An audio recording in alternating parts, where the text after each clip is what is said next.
tertentu. Memang prosentasenya tidak tinggi, tapi ada minat khusus seperti itu ada.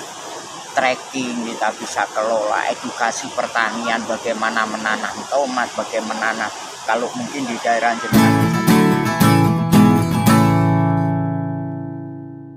Assalamualaikum warahmatullahi wabarakatuh, Sobat Pinus Camp dimanapun Anda berada. Kali ini kita kedatangan tamu istimewa dari desa yang agak jauh di Banyuwangi Selatan, yakni Desa Sidomulyo, Kecamatan Sanggaran, Kabupaten Banyuwangi.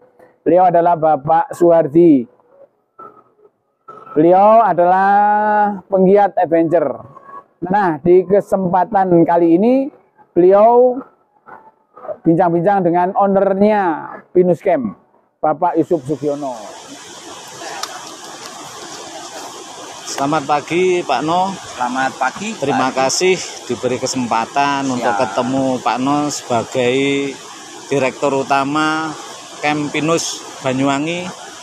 Saya diberi kesempatan untuk ngobrol. Siap. Kepingin tahu Pak cerita kiat-kiat mengenai wisata yang ada dan suka dukanya dalam mengelola wisata yang ada Pak. Saya kepingin belajar dalam hal ini untuk ke depan, terutama daerah saya Pak, di Sumbermulyo. Baik, terima kasih Pak Hardi.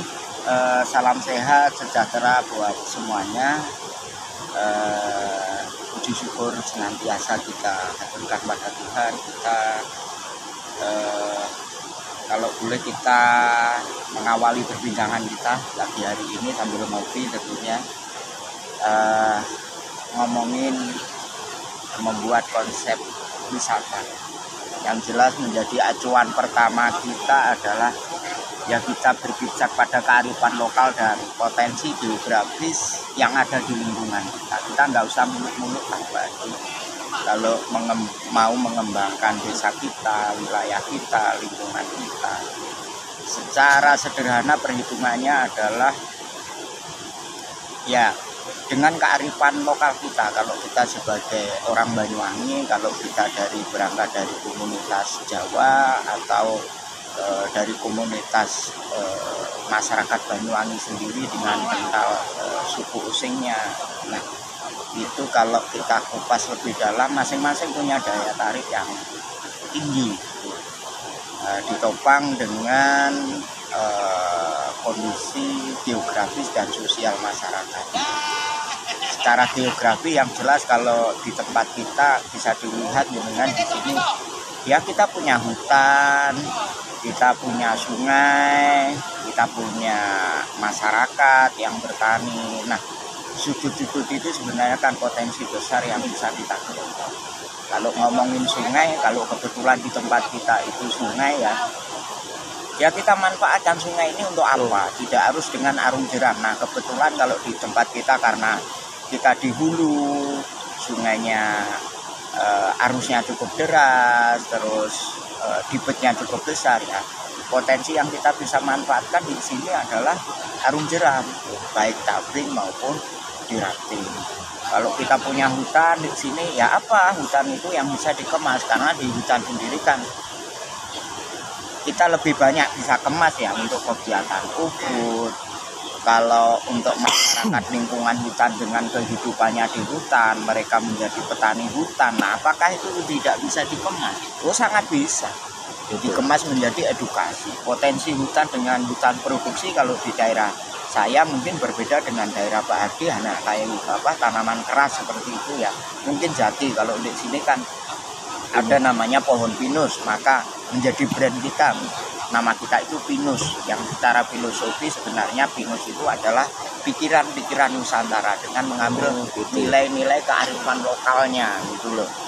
Nah, di dalam hutan Pinus ini sendiri kan di dalamnya ada petani penyadap. Nah, di situ bisa kita menjadi satu program yang namanya edukasi processing sadap pinus. Nah, pasarnya siapa? Kan pertanyaan begitu. Iya.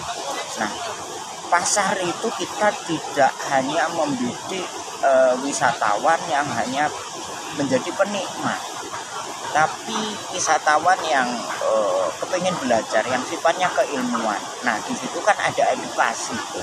Kita berbagi pengalaman keilmuan tentang konservasi, tentang hutan itu sendiri, ini akan menarik. Pasarnya yaitu anak-anak sekolah atau masyarakat kota yang tidak mengenal hutan, masyarakat kota yang tidak mengenal kehidupan di hutan, orang-orang yang di pinggiran hutan.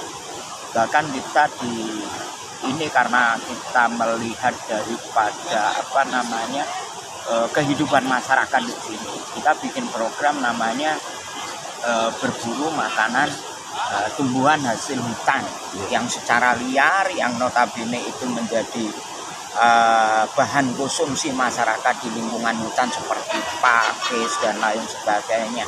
Ini menjadi hal yang menarik buat wisatawan tertentu. Memang prosentasenya tidak tinggi, tapi ada minat khusus seperti itu ada.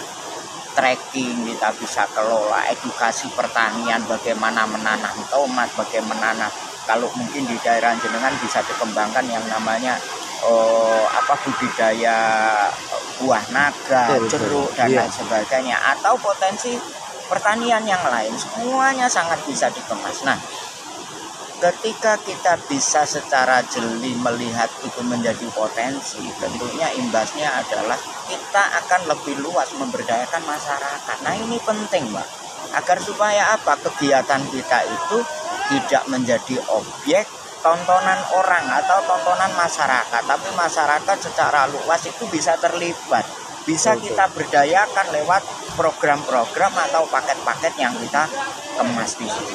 Kalau ada kopi, ya bagaimana memberdayakan petani kopi, tidak hanya mereka disuruh kamu nanam kopi, kopimu saya beli. Itu kan hanya jangka pendek, tapi bagaimana ke depan kalau ada potensi-potensi seperti itu, baik buah naga contoh. Kalau di sini kan karena di gunung namanya ada tanaman kopi dan lain sebagainya. Mereka kita edukasi bagaimana kopi ini punya nilai tinggi, ya diproduksi lah, di label lah. Sekarang hal yang begitu mudah kita mengakses daripada katakanlah di proses perizinan lewat dinas-dinas yang ada, itu sangat-sangat membuka diri hari ini untuk pertumbuhan ekonomi, utamanya UMKM yang ada di masyarakat. Nah, kalau secara lebih luas lagi, ya kita lihat Banyuwangi hari ini gitu. Di kota kita nggak usah yang muluk-muluk, kita bikin wisata yang besar, terus modal besar, justru dengan kearifan lokal. Gaya hidup kita sebagai seorang perdesaan, orang desa gitu, kita kemas dengan baik.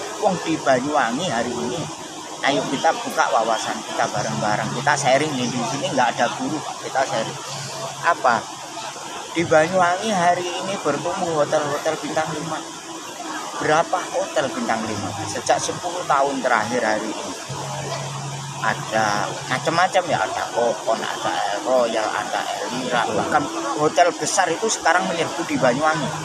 Nah, secara sederhana, kemarin itu di 10 tahun terakhir katakanlah era Bupati Pak Anas sampai dengan hari ini dengan membranding Banyuwangi dengan ratusan festivalnya, pasti di sana akan habis.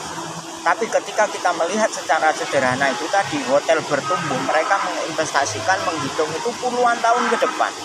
Ketika promosi sudah tidak ditopang oleh pemerintah, pasti penanam usaha akan mati-matian mempromosikan itu. Nah, di sudut lain keuntungan kita, apalagi daerah jenengan menjadi jalur lintas selatan yang potensial, tempat yang diakses mulai Alas Purwo dan kawasannya, ya kan? Pulau Merah, terus Pulau Merah, Sukomade, jalur di garis pantai yang begitu luar biasa daya tariknya di sana dengan keberagaman masyarakatnya di sana. Jenengan di posisi tengah, bukan tidak mungkin menjadi titik sentral terminalnya. Tinggal bagaimana nanti ke depan mungkin Pak Hardi dengan kawan-kawan, dengan masyarakat di sana mengemas orang yang lintas ribuan di sana supaya singgah, bagaimana uangnya ditebar di sana sehingga masyarakat bisa mengambil daripada nilai manfaat di sana. Intinya kita jangan jadi penonton dan kita jangan berkecil hati dengan wong desa, jangan begitu. Justru dengan nilai desanya hari ini menjadi kiblat orang-orang berwisata, kangen desa, kangen zaman dulu. Maka kalau jenengan lihat di tempat saya bukan tempat yang mewah, tapi saya suguhkan secara alamiah dengan kearifan lokal. Ini akan memberi nilai lebih. Tentunya kita akan mengikuti ruang dan waktu untuk berkembang seperti itu. Iya. Pak No, ini mau tanya, suatu saat kita sebagai wilayah selatan yang melihat potensi itu kan perlu pemetaan. Pak No sebagai yang sudah lama berkecimpung dalam usaha baik UMKM pun juga bersama masyarakat di Pinus Camp ini, baik wisata, ya, suatu saat bisa main-main lah untuk ke Desa Sumbermulyo untuk belajar. Saya belajar ke pemetaan sing pas opo itu, karena ini penting bagi saya. Tanpa memang, ada guru seperti itu ya kita mungkin dalam sisi lain nggak jadi lah. Ya dalam konteks ini kita bukan antara guru dengan murid, kita menggurui seperti itu. Kita sharing aja lah Pak Ari, karena masing-masing kondisi geografis itu akan berbeda. Kondisi wilayah itu berbeda gitu.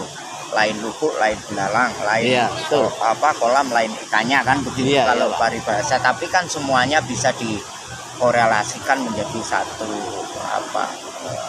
tujuan yang sama, pergerakan pemberdayaan masyarakat secara luas. Nah, ya nantilah lain waktu kita bisa ke sana, kita sharing bersama, kita bisa ambil sampel kearifan lokal yang di sana, potensi desa yang di sana. Kalau dalam gambaran umum yang bisa saya tangkap sendiri, kalau potensi di sana itu ya jalur akses yang potensial, terus potensi agronaganya yang begitu tinggi. Artinya mobilisasi masyarakat, wisatawan, akses ke sana itu luar biasa. Kalau kita melihat gambarannya, posisi desa jenengan itu di tengah, kan hanya sementara menjadi lintas, orang lewat dada gitu. Nah, supaya nggak dada mereka pinarak, kan tinggal kita selaku tuan rumah yang punya wilayah itu supaya mereka singgah.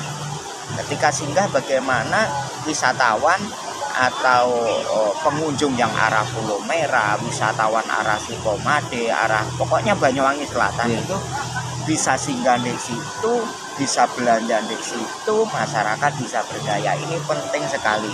Ini akan sangat bermanfaat daripada bagaimana desa ini berkembang ke depan. Kalau ngomongin potensi yang lain, di program-program nasional lewat program pemberdayaan desa sangat tinggi Pak. Sehingga ini harus kita tangkap bersama. Kita bersama-sama, nggak ada, kalau konteks seperti ini kita nggak ada guru dan murid, tapi kita mengikuti ruang dan waktu harus selalu update. Ya, terima kasih Pak No sebagai Direktur Utama Pinus Camp Banyuwangi memberi kesempatan saya untuk belajar ke depan untuk kita lakukan untuk desa kita, supaya desa kita lebih sejahtera, untuk UMKM, pemberdayaan berjalan baik. Terima kasih Pak No, waktu dan kesempatannya pagi hari. Sehat selalu. Terima kasih semuanya. Salam.